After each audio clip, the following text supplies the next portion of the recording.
This is Democracy Now! I'm Amy Goodman with Nermeen Sheikh. We end today's show with criminal justice reform and the fight to end mass incarceration. Criminal justice reform has gained momentum in recent years, with 2020 Democratic presidential candidates vowing to take on the issue, and a number of states across the country tackling everything from cash bail to sentencing reform. But these efforts have focused almost entirely on non-violent and drug offenses, while sidestepping a problem at the core of what Michelle Alexander calls America's addiction to incarceration: violence. A staggering 2.2 million people are locked up in America's sprawling prison system, and more than half of those currently confined in state prisons have been convicted of violent crime. In order to cut the prison population in half and transform criminal justice in this country, our next guest argues that reformers must reckon with violent crime and come up with radically new ways to address it. Danielle Sered lays out a path for this transformation in her new unflinching book titled Until We Reckon. Sered has spent nearly a decade working directly with people who have committed violent acts and survivors of violence as the executive director of Common Justice, a Brooklyn-based organization that offers alternatives to incarceration for people charged with violent felonies. Her experience anchors her book as she calls for a complete overhaul of the way we've been taught to think about crime, punishment, and justice. She also challenges the notion that prisons keep us safe, revealing instead how incarceration perpetuates the very violence it's meant to curb. Danielle Sered writes in her new book, "If incarceration worked to secure safety, we would be the safest nation in all of human history. We would not be a nation where, by the most conservative estimates available every year, nearly 3,000 young men of color are murdered before their 25th birthday. More than 57,000 children survive sexual violence. Nearly 500,000 women are beaten in their relationships. Nearly 3 million men are robbed or assaulted. Countless transgender people are killed for who they are, where every year we bury our own children gunned down in our own streets."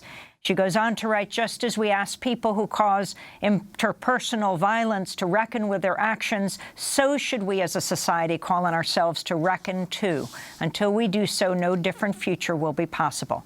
Danielle Sered is the executive director of Common Justice. It's the first program of its kind in the country. Welcome to Democracy Now! It's great to have you with us. Thank you for having me. So talk about what we must reckon with. So there's no path to ending mass incarceration that doesn't include addressing violence. That's partly because, as you said, more than half of people in this country are incarcerated for crimes of violence.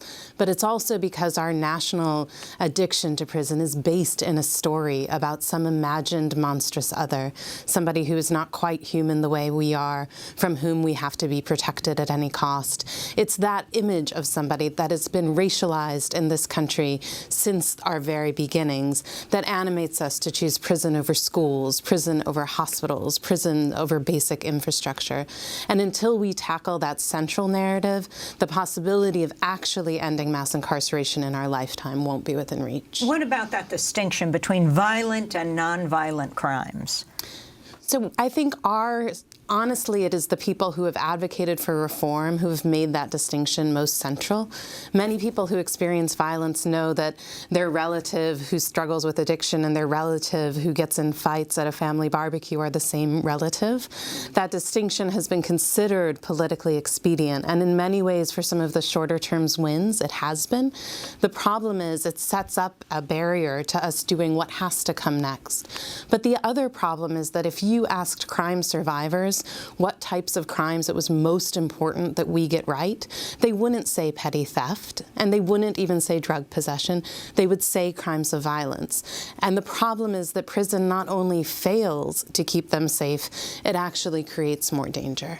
Well, I want to ask, Danielle, how you came to this position. I mean, you start your book with a very striking couple of sentences, which I'll just read. As a teenager, you write, sleeping on a friend's couch, I woke up one night to the sound of the bullets stopping. There was a time once when I would have awakened to them starting, but that was long before the level of violence in Chicago went through the roof, before the crack epidemic, before mass incarceration. So could you talk about how you came to see the importance of the question of violent crime as against nonviolent crime and incarceration? Absolutely. So when I grew up in Chicago, I came of age at the same time mass incarceration really began to gain its foothold in this country. And we saw people go away and come home worse for it. I think that's largely because the thing prison targets most squarely is the thing in me that hurts when you suffer.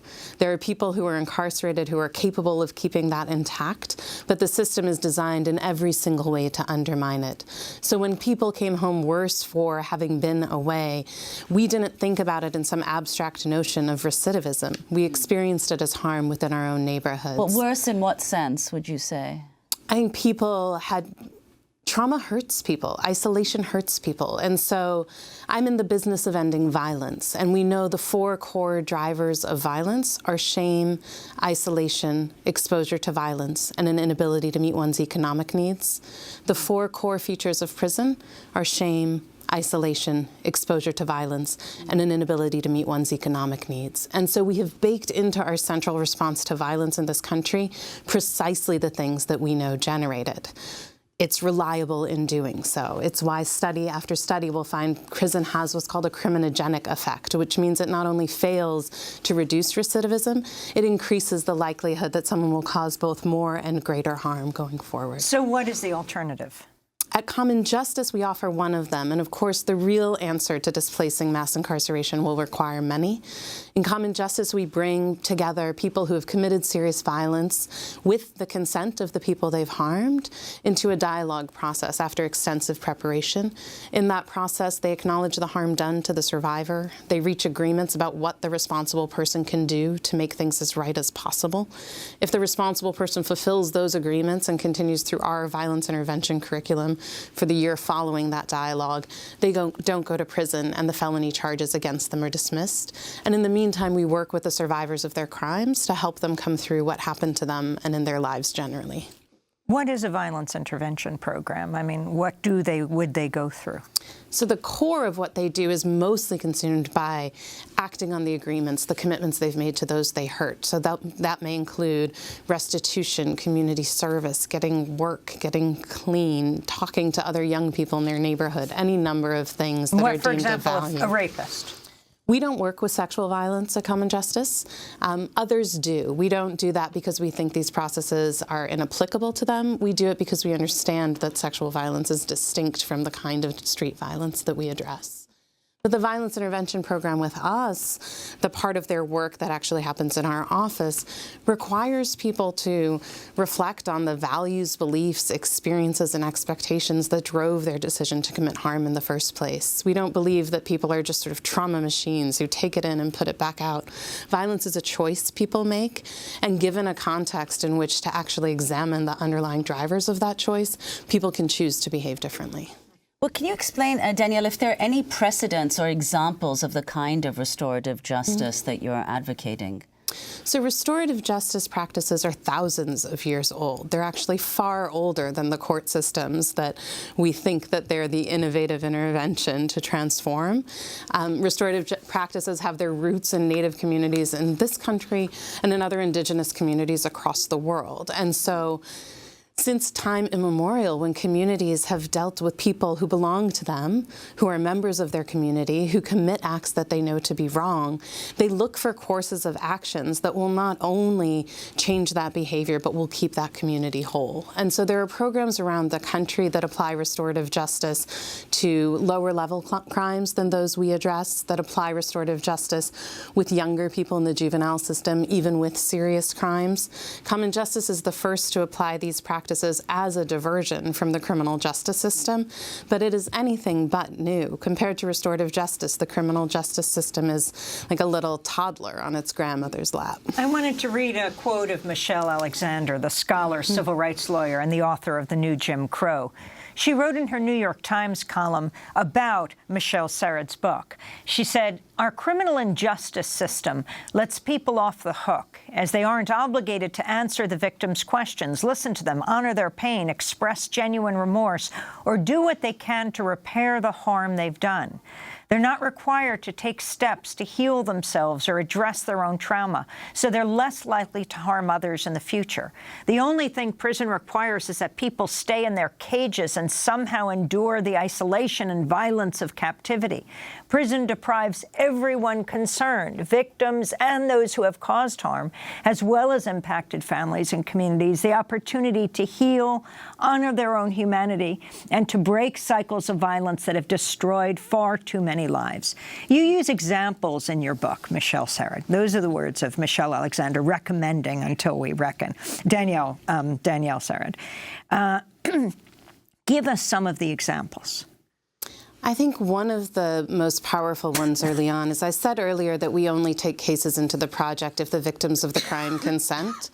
It's important to remember fewer than half of victims call the police in the first place. Another half don't even make it past grand jury. So that means that the victims who remain in the system following indictment are the ones with the greatest appetite for incarceration.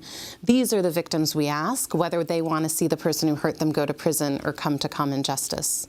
Early in our experience, we were talking to a mother whose 14-year-old son had been robbed and beaten.